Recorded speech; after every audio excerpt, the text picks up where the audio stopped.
Distribution has changed. Where consumers' attention has gone has changed. This is now, without a shadow of a doubt, the primary device of society. It's not even close. I couldn't even comprehend anyone arguing the counter, but people do in marketing industry because we want to hold up books that were written in the 90s, decks that were written in early 2000. Our number one job is to create consideration from as many different consumer segmentations as humanly possible.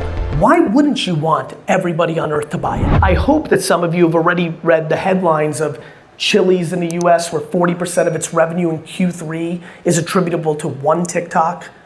The mango gummy craze of people selling it on eBay for a premium off of one TikTok. The Ocean Spray thing, I think everybody knows what that did for Fleetwood Mac and Ocean Spray. We have never had the luxury of something so phenomenal. For such a low price, we can change the outcomes of our business, but we must become actual practitioners. I think the industry got it reversed. As you know, and as all of you know, a lot of people took social in-house or fund it very small because they think it's the commodity. It's supposed to support the campaign. I think of it as reverse. I think the campaign is the commodity. This room alone, let alone the world, has many brilliant strategists and creatives that can come up with the tagline and the commercial. To me, that's the commodity. The science around the art to be able to win on Facebook versus Instagram, Instagram versus Snapchat, Snapchat versus TikTok, LinkedIn versus YouTube Shorts. We have over 100 employees internally that work on something called PAC, Platforms and Culture. All they do for a living is understand how the algos work on the 8 platforms that matter, or what's happening in popular culture across all different segments around the world of interest, Korean pop, gaming, slime trends for girls making slime. I mean, why Sabrina Carpenter happened, like all of it. And so I think we're wasting our time on audacious philosophies and academia, and we're not in the trenches. In fact, I think it's crazy in 2025 to spend media on any creative that wasn't validated by the algorithm that consumers wanted. The thought of spending media up front in 2025 only speaks to someone that doesn't realize what's just happened. Social media, the one that I fell in love with in 2005, 6, 7, 8, social media in the early days, the reason I was so intuitive about it was the way I built my daddy's liquor store was not social media. It was email marketing and Google AdWords. It was direct mail, right? There was a lot of different marketing functions. Social media when it first came out, and for the first decade, 2005 to 2015, was email marketing. Get as many people to follow you as possible, post something, and get a kind of guaranteed amount of people to open, right? What has happened in the TikTokification of all social media platforms over the last 3 years is we don't live in that world anymore. I've been doing this every single day for 17 years, hardcore. And the fact that somebody in this room who's never posted on social in their lives could decide to open a TikTok account today, make their first post, and that video can get more views than my post later this afternoon is a level of creative meritocracy that has never been seen in the world. So I was showing you last night, and I don't have a camera here to make it worth, I'll just tell you what's here. I showed Michael last night to really tell him the extremes of what's going on. I showed him a piece of content on my account, my Instagram account. I have 10.3 million followers. I showed him a piece of content, and it got 19 million views. My most successful video in that platform. I showed him another piece of content and the logic and why I thought it was gonna do as well and great. I was super fired up about it. That was posted 3 days later, and it got 400,000. I don't think as you know, one of the things that I think has really helped me, one of the reasons for all of you, this may make sense to you, one of the reasons I still do GaryVee is because I believe being a practitioner is the advantage. I do all of the marketing.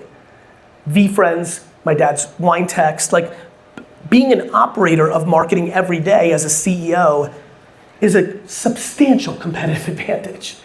So for me, I don't believe that people have realized the extremities of what's happening in organic social. Over and underpriced attention. Can you share a little bit about that framework with this group and what it means for marketers and advertisers? I think anything could work. I don't think newspaper ads are per se dead. I think that they're just very expensive based on how people act in 2024. I think television can work. In fact, you know this. I believe the Super Bowl ad is the single best media buy in the world. I think it is grossly underpriced. When you get 140 million Americans to consume a 30-second video for $7 or $8 million, that is insanely challenging, even if you are remarkable at best digital and social and influencer work. The problem, as many of us know, is if the creative's wrong, now you're in real trouble, right? So there's attention, and then what do you do with the attention? And so, for me, I've become infatuated because my career was built, and I watched the biggest companies in the world built on over-investing in underpriced attention. In the first 6 years of Google AdWords were uncomfortably underpriced. There's no mistaking that Amazon, being the #1 spender on Google AdWords, by a magnitude of 5x to the #2 spender of eBay in that era, doesn't have a direct correlation to how big Amazon is today. Procter & Gamble is Procter & Gamble today because when we transitioned from a primary radio society to a primary television society, a lot of advertisers held to writing copy for radio because they were romantic about it, and P&G went all in, and their execution in the first 10 years of television outpaced every other consumer brand. The things we're all seeing today are dictated by what we're seeing in social, influencer, and other underpriced behaviors. So when people say like TV is dead, I don't think TV is dead. I think the standard television commercials media cost is grossly overpriced in comparison to if you understood how to do every marketing behavior: direct mail, search, television, social, digital, banners, pre-roll. If you knew everything and you could do it all, why wouldn't you spend your money and your activities on the things that were better priced? And so the thesis of underpriced attention, or the concept of the book I wrote, day trading attention, is what I think is a good deal in marketing or content creation changes constantly. You know, we took a long flight yesterday together. We're talking about virtual influencers. We're talking about live social shopping. Like, this is moving fast, and trust me, I wish I grew up in marketing in the 50s, 60s, and 70s. I would have loved drinking a fucking cocktail in the middle of the day, shooting the shit. I'm very good at coming up with slogans. I'm good at that shit. I would have fucking dominated. I would have high-fived the fuck out of Don Draper. But I didn't get that. This is the era I'm in. And so I feel as though the merit of marketing is misunderstood. The separation of media and creative was a really big issue for all of us. It created an ecosystem of fake reports that we all overpay for. It's all corporate shit. You all know it. I'm not smart. I'm just independent. I couldn't agree more. I'm petrified of virtual influencers, as you showed me yesterday. But yes. We'll see where that goes. Well, let me tell you where it's gonna go. Please. There's a stunning chance that your son could marry a non-human being. He's only 4, man. But where I'm going here, again, one thing that I don't think we do well is we don't look at all 8 billion people, right? I'm sure this will land with this Canadian crowd. Fucking Americans piss me off. You know, they're so in their own shit. I'm like, you know, there's a world, right? You know, and so when you look at, like, for example, virtual influencers, these are AI people that are not real, but on Instagram right now, by the nanosecond, are starting to look more and more real. A year ago, you could kind of tell it was a little too Photoshoppy. Right now, I promise you, some of you consumed a human. You thought it was a human, and it's not. Meanwhile, in Japan, and again, if anybody here has lived there or has had the luxury of marketing or doing business there, this is pretty advanced. VTubers are a big deal. There are people that are consuming unlimited content of live streaming virtual influencers called VTubers, and it's gone so far that there are many people that are paying to be in relationships with a VTuber. And so when people say like, oh my God, everything's all fucked up now, like all the kids are in social and on the phone, I remind people that the beeper was here just a few minutes ago. The BlackBerry that you all loved so much, that you would never leave because you had to feel the buttons. And so I tell parents, if you're scared about what's happening right now, wait to 25 years from now. This is the mundane. And I tell you, back to history, go Google or AI search articles about the kaleidoscope. When the kaleidoscope was invented, the amount of articles written in Europe that it was going to ruin the children because they were always like this. Michael, I think fear is unfortunately very effectively being weaponized right now. I think fear is having a good moment, which is really devastating to me. But I challenge everyone here, when you hear virtual influencer and having a relationship with it, I'm not confused that everyone's like, what the fuck, right? But I challenge you to realize humans continue to evolve, things are different, things change, and if you come from a lens of optimism versus pessimism or fear, I think it opens you up both in your human spirit and in your marketing and business behaviors. I am firmly in the business of maybe, in a world of people that are just in love with no. So, see, the alarm just went off. Are we done? We're done? That's it. See ya. Thank you for having me. So you talked about the business of maybe. I want to talk about that a little bit more. Okay. One of the things that you say a lot, which I absolutely believe in, is this idea of a yes and culture. Yes. And brands and marketers, so many grew up in a world of scarcity. Yes. So can you talk a little bit about what yes and means and what's the importance of both quantity and quality to success in social? So I think we unfortunately continue to treat social media with a television mindset.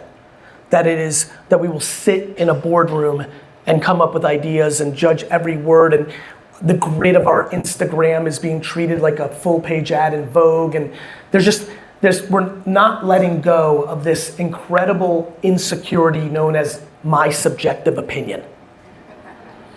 And so when I think about the firepower of this room, I'm desperate to see all of your ideas hit the end consumer. And that to me is not spray and pray and throw against the wall and see what sticks and even test and learn. That is, distribution has changed. Distribution has changed. Where consumers' attention has gone has changed.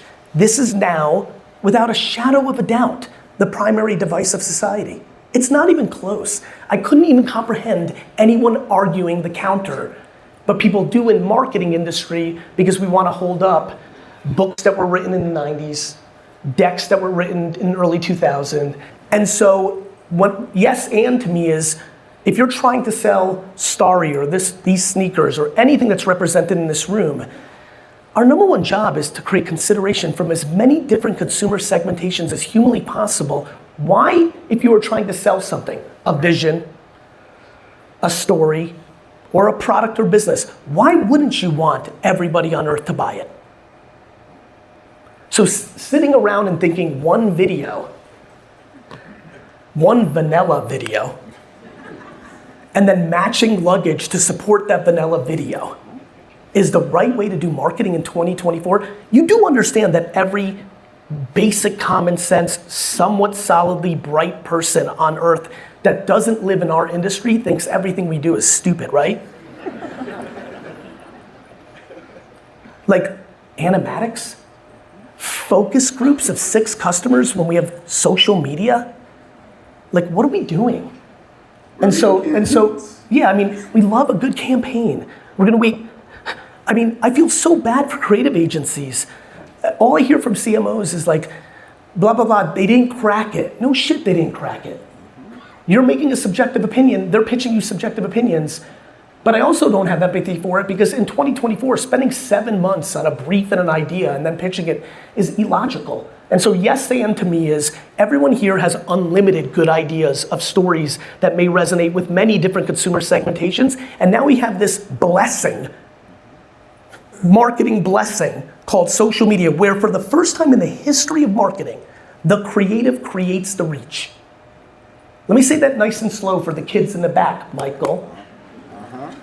For the first time in marketing history, the thing we've all wanted as creatives is true. The creative itself creates the reach, not we make a piece of creative and we spend an ungodly amount of money to force people to watch our shit.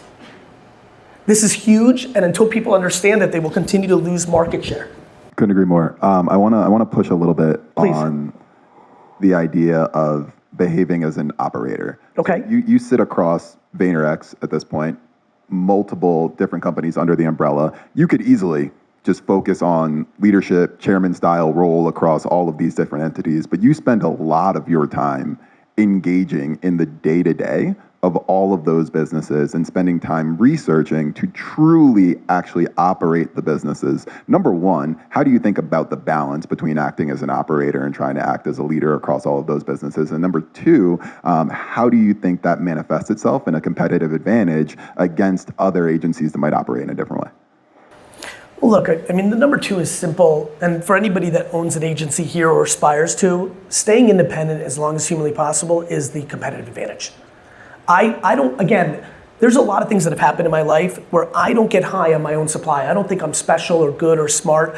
I think I made a good decision to give me the freedom to do the thing, right? So when I think about our competitive advantage against other agencies, we opened up Canada 18 months ago. Why? When I looked at the landscape in this incredible country, it's mainly holding company owned. And if you're in a holding company owned environment, you're not less good than VaynerMedia, you're not less creative, you're not less smart. You just have to make numbers every 90 days or you're fucking dead. If I had a board or I was part of a holding company this year, this is real talk, this is not hyperbole, I just need you to hear this nice and slow because I'm hoping this brings value to somebody. If I today was publicly traded, even if I was privately held and had a board that had power, or if Vayner was part of a holding company, I would be getting fired at the end of this year. We did not grow enough, and we made a lot less money this year. A lot less. And do you know why I'm happy? Because I invested my fucking face off this year, and I'm gonna fucking kill everybody next year.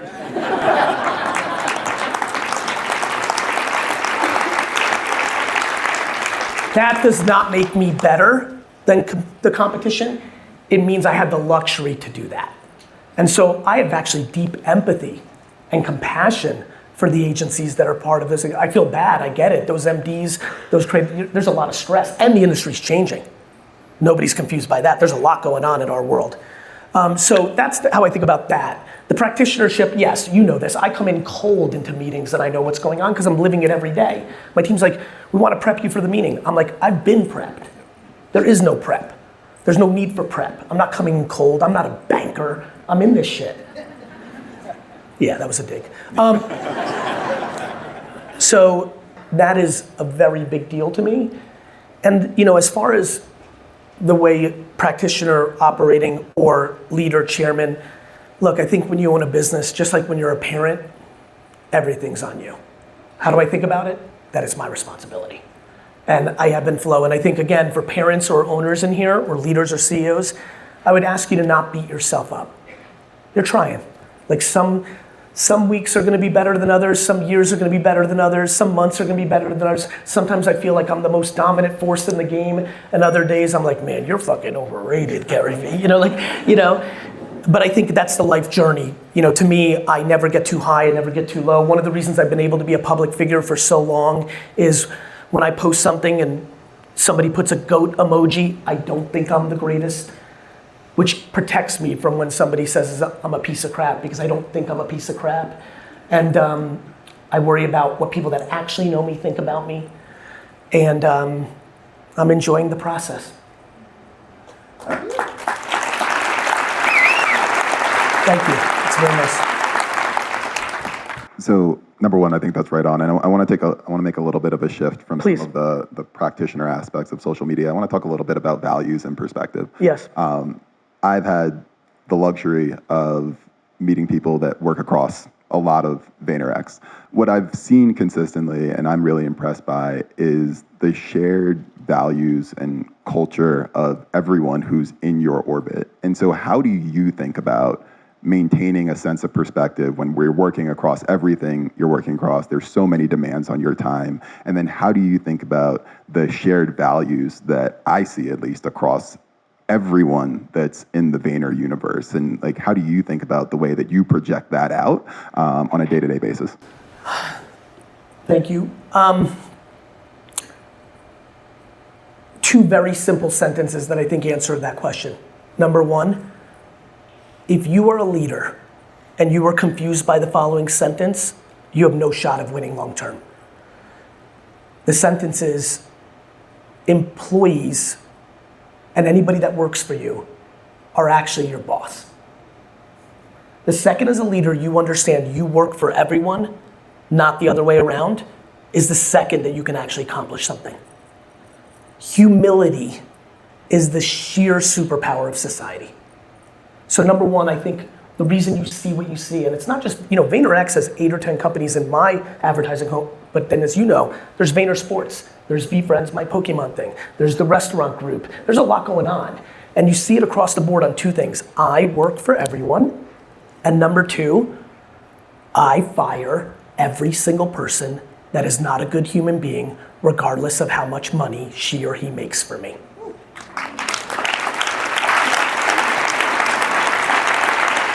There is no quicker way to fuck everything up than to look the other way at someone who's talented and contributing, but is a piece of shit human.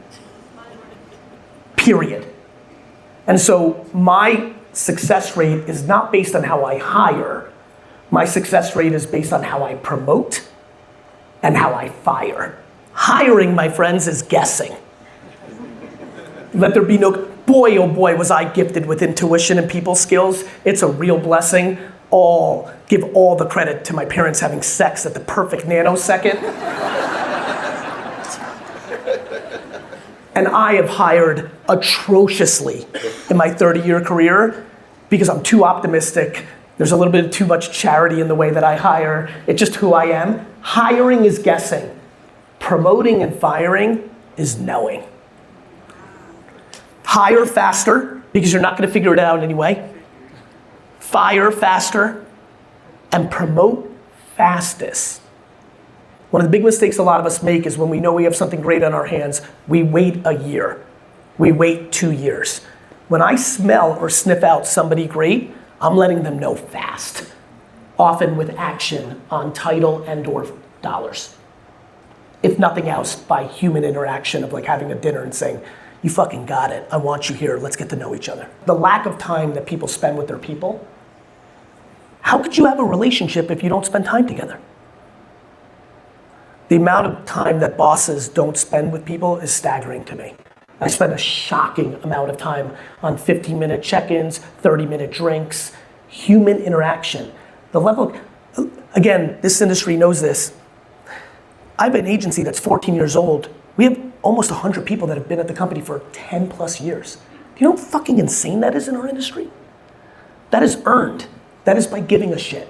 That is by actually caring and knowing that continuity and culture and family business vibes build an unstoppable force.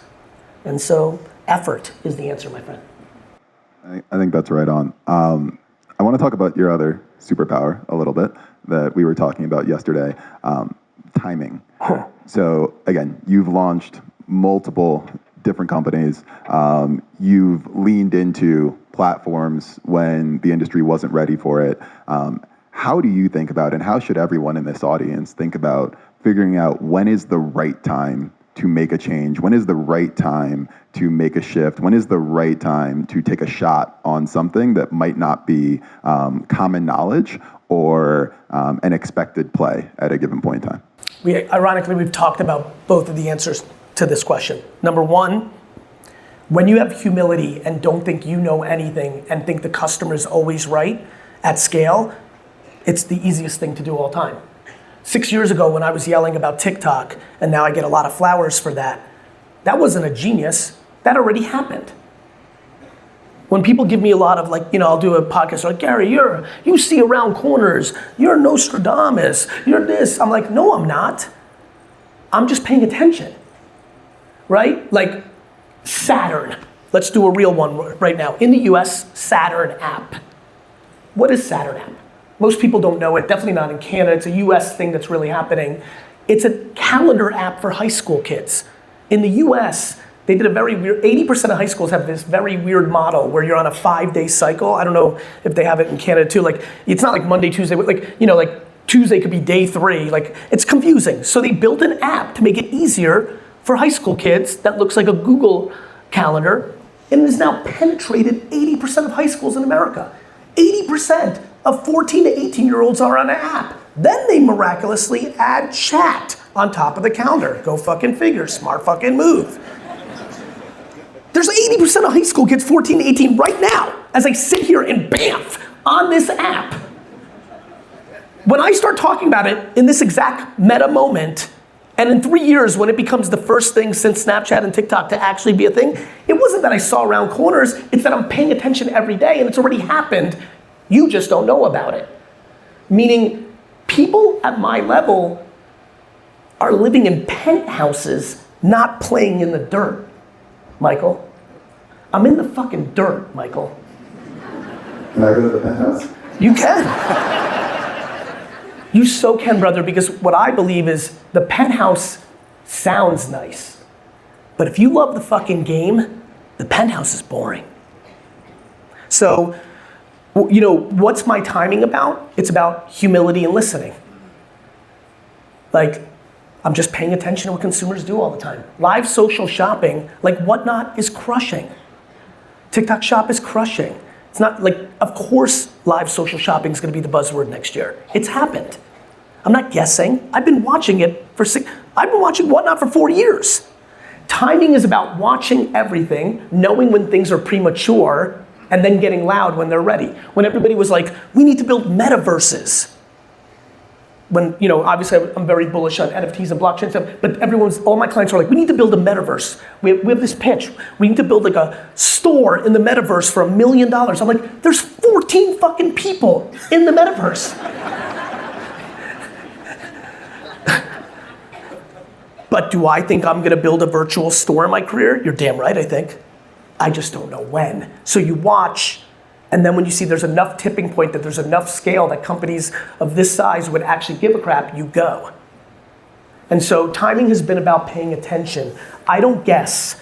I'm not a futurist. I don't love technology. Here's an interesting one. I don't give a shit about social media. Fuck. Could care less.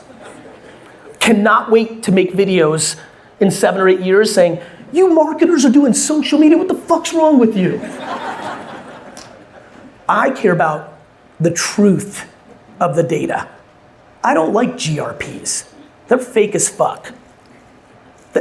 We are obsessed in our industry on potential reach, not actualized reach. We love reach. I love reach.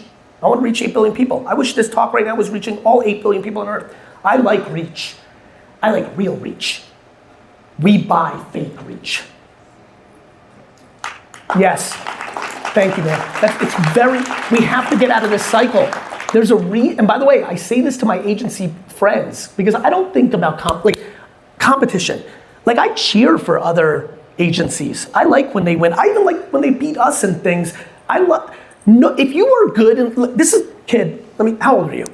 11. 11, perfect. Let me tell you something that I hope you remember your whole life. If you're good enough, nobody's taking anything away from you. The reason I cheer for other agencies is because if they were good enough to get the win, they deserved it. They won on merit. Nobody's taking out of my pocket. What I'm saying about potential reach and commercials and all this, I'm trying to help agencies because I view them as like, we're part of the same collective team. I know we compete, but I don't see it that way. What I do see is, if we continue to suck, everything's gonna go in-house. So like, what are we doing here? We need to bring value. I know a lot of you sell shit you don't believe in, and that breaks my heart. I don't judge you. You have mortgages, you have families, shit changed. I don't judge, no judgment, but I know it's true. I know that if that money was your family business's money, you wouldn't spend it that way to make the business grow. I have the luxury of living that life. I want it for more people. And so, that's just how I see it. Like, So I want to actually dig into that a little bit more. You are independent. You've built an incredibly successful enterprise that allows you to make a phone call and say, Saturn, go, and the team goes. Ish. This is gonna really make the owners laugh. I basically think that a lot of people now listen to my content and advice, competitors even. I get emails all the time like, thanks Gary, we beat you on this pitch by listening to this video. I'm like, motherfucker, you know. I would argue as I sit here today with all the lovely things that have happened to me, the crew that's least listening to me is my own fucking company, Mike. It's just like, you know, it's like parents, right? Like you just know, like the answer is ish. Like my company's very good. It's like anything else, you take for granted. All of you right now are taking for granted your best relationship. When I think about my parents, my mom is such a fucking angel and the greatest woman on earth, and my dad is not as much, but he's fucking epic. I love my pops. But lately I'm like, fuck, I'm playing this wrong. I'm giving so much energy to my dad's emotional needs, and I'm taking my mom for granted. I'm on the receiving end of getting taken for granted because of how I roll. And I think we take a lot of things for granted, and I promise you my company does that right to my fucking face, and it makes me laugh. But anyway, go ahead. I do think there are probably a lot of moms in this audience that feel taken for granted. 100%. So the question I was gonna ask is, if you're sitting in a role in an organization Yes. where you can't dictate transformation, Yes. Or you're sitting in a senior role, but it's a larger organization where it's harder to dictate transformation, what advice would you give for how to really drive that innovation, drive that point of view towards taking chances that you might not be able to otherwise? By respectfully communicating your actual point of view instead of conforming to what you think everyone wants to hear. And I'm saying that for a very specific reason.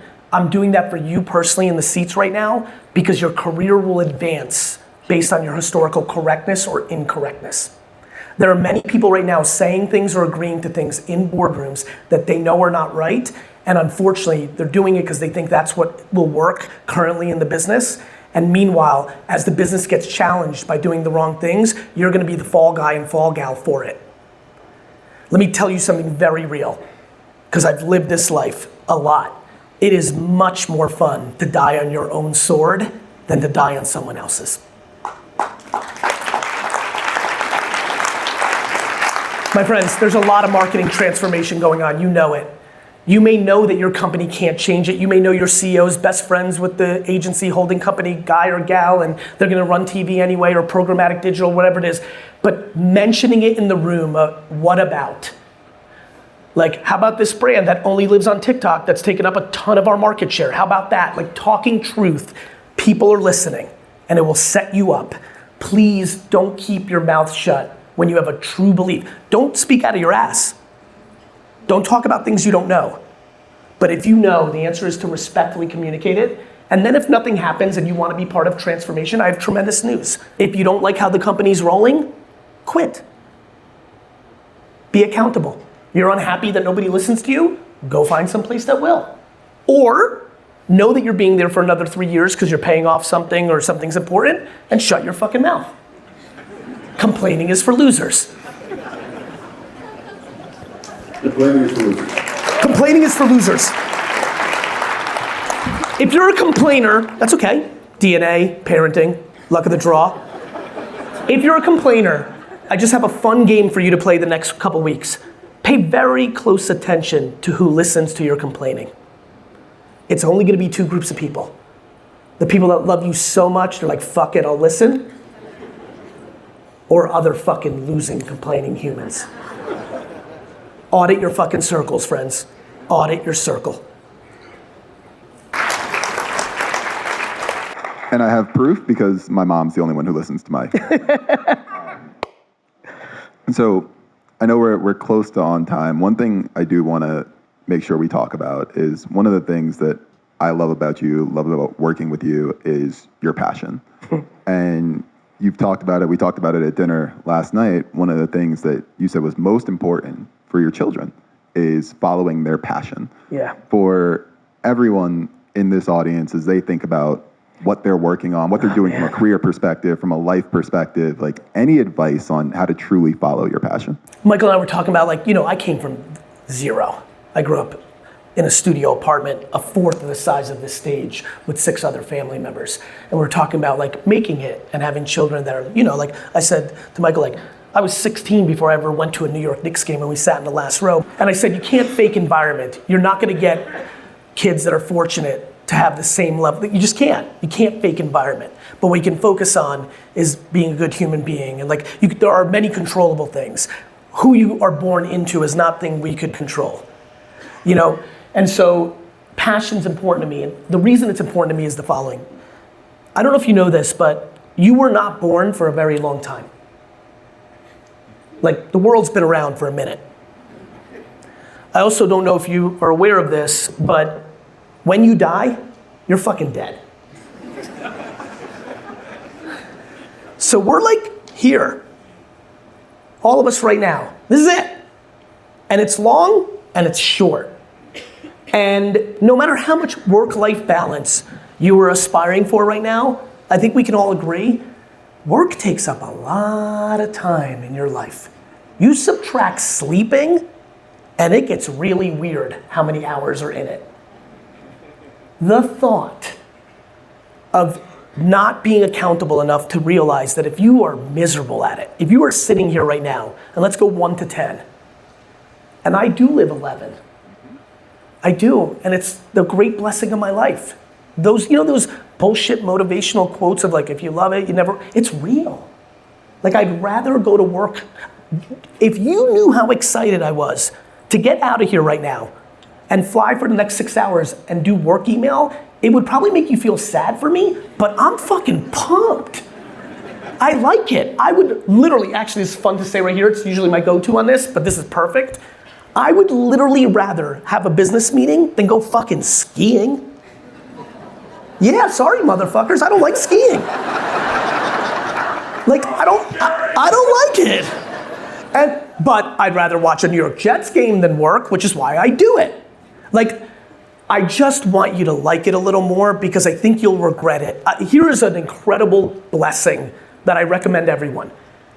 Donating your time is one of the great things a human being can do. It will fill your fucking soul in a way that would stun you. And most of us don't do it, because especially a room that's this incredible, a lot of work. What you got left is you're trying to do family, I get it.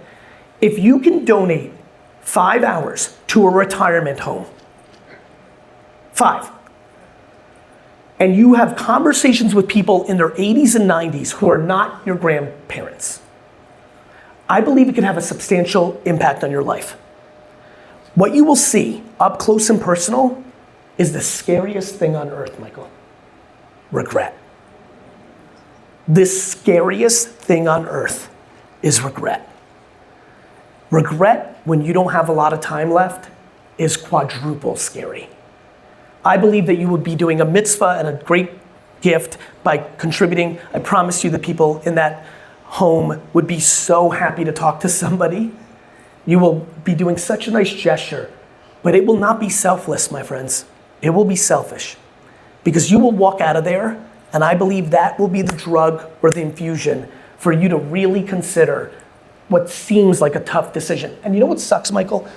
The tough decision of quitting a job you hate because it pays you more can often be offset by people spending less money on dumb shit. Like, maybe, if you're really that unhappy, I'm not talking if you're in this crowd right now in the middle, you're like, I'm chill, that's fine. Obviously, if you're not good or great, of course, but if you're deeply unhappy, taking $50,000 less, $30,000 less, only has to be offset by silly things we all do. Like buying $7 coffees twice a day. Like, so many people are signed up to like 6 streaming services but only watch 2, but are getting banged on for the monthly fee. There's a lot of things we do that don't matter. But waking up every day and hating your job, that fucking matters. And so I ask you to start strategizing how to fix it, because you will regret it. And I say, again, I'm sorry, I don't mean like, rah, rah, rah, go quit. I get it. You have a real life. I say starting the process, I'll give you an example, action. You can start posting on LinkedIn and making videos about your thoughts on the macro market. What if someone that is important in hiring sees that and DMs you and says, are you looking for a job? You can take action that gives you leverage to create an outcome you want. That is the great gift of this. In 1979, our parents couldn't do that. You can literally go home and make a video every single day, every single week about thoughts you see in your profession, of your social commentating on it, and if it's good and smart, it will lead to opportunities that let you get out of what you're in. Please do not just accept that it's the way that it is. That is not true. Couldn't be better said.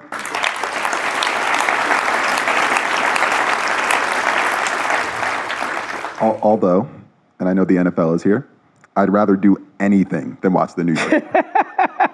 Anything. Brother, I'm starting to get there, man. 42 years of this fucking misery. Even for the most fucking optimistic fucker on earth, I'm starting to fucking bend, Michael. It's rough out here for us. The Giants will take you. Yeah, we'll take you. I'm sad, man. But hey, guys, thank you so much. Gary, thank you so much. Thank you, everybody. Really appreciate it. Thank you so much. Thank you for having me. I wish you well. Thank you. Thank you. It's very sweet. Thank you.